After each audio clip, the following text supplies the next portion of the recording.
C'est dans le cadre du programme Construire un monde meilleur, dans son volet environnement, programme mis en place par le gouvernement américain dans la quête des réponses aux grands défis mondiaux, entre autres le changement climatique, qu'est Amy E. Holman, sous-secrétaire d'État adjoint des États-Unis pour les affaires africaines en séjour à Kinshasa, accompagné de Mike Hammer, ambassadeur des États-Unis d'Amérique accrédité en RDC, a échangé dimanche 30 janvier 2022 avec la vice-première ministre de l'Environnement et du Développement durable, Eve Bazaï Bama-Soudine. Les entretiens entre les deux personnalités ont tourné autour de la possibilité de travailler en étroite collaboration, notamment pour un véritable accompagnement du pays de Joe Biden dans la nouvelle politique gouvernementale de la République démocratique du Congo comme pays solution contre le dérèglement planétaire.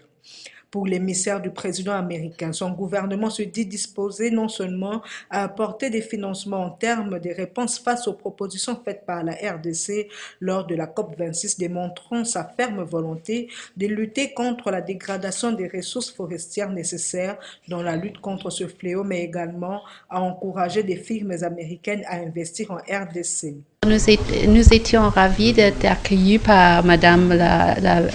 le vice-premier et le ministre de l'Environnement. Alors, je fais partie d'une délégation qui a été envoyée par le président Biden pour parler d'un programme qui s'appelle Construire un monde meilleur, dont figure un volet sur l'environnement. Alors, nous avons conversé sur des différents thèmes, alors sur le changement climatique, de la possibilité de travailler plus adroitement. Le président Biden s'est entretenu avec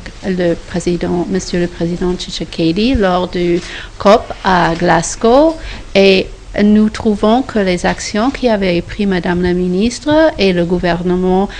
du RDC a créé pour nous l'idée que la RDC peut être un pays solution envers les affaires environnementales telles que le changement climatique. En volet sur le programme que va annoncer très bientôt le président Biden sur construire un monde meilleur, dont figure l'environnement. Alors, lors de nos conversations, nous avons demandé à la RDC de nous soumettre une liste de projets dont nous chercherons du financement. Alors, nous allons aussi encourager des firmes américaines de venir investir au Congo, tout en reconnaissant tous les efforts qu'avait fait le président Tshisekedi et tous ses ministres pour combattre la corruption. Et nous aimerions faire selon le partenariat que nous avons déjà créé ici grâce à l'ambassadeur et les collègues au gouvernement de la RDC, dont figure l'environnement. Il faut noter que l'objectif de cette mission est de travailler en partenariat pour résoudre les défis mondiaux et faire progresser les intérêts communs, discuter des domaines requérant une coopération élargie pour affronter les crises du réchauffement climatique mondial et de la COVID-19.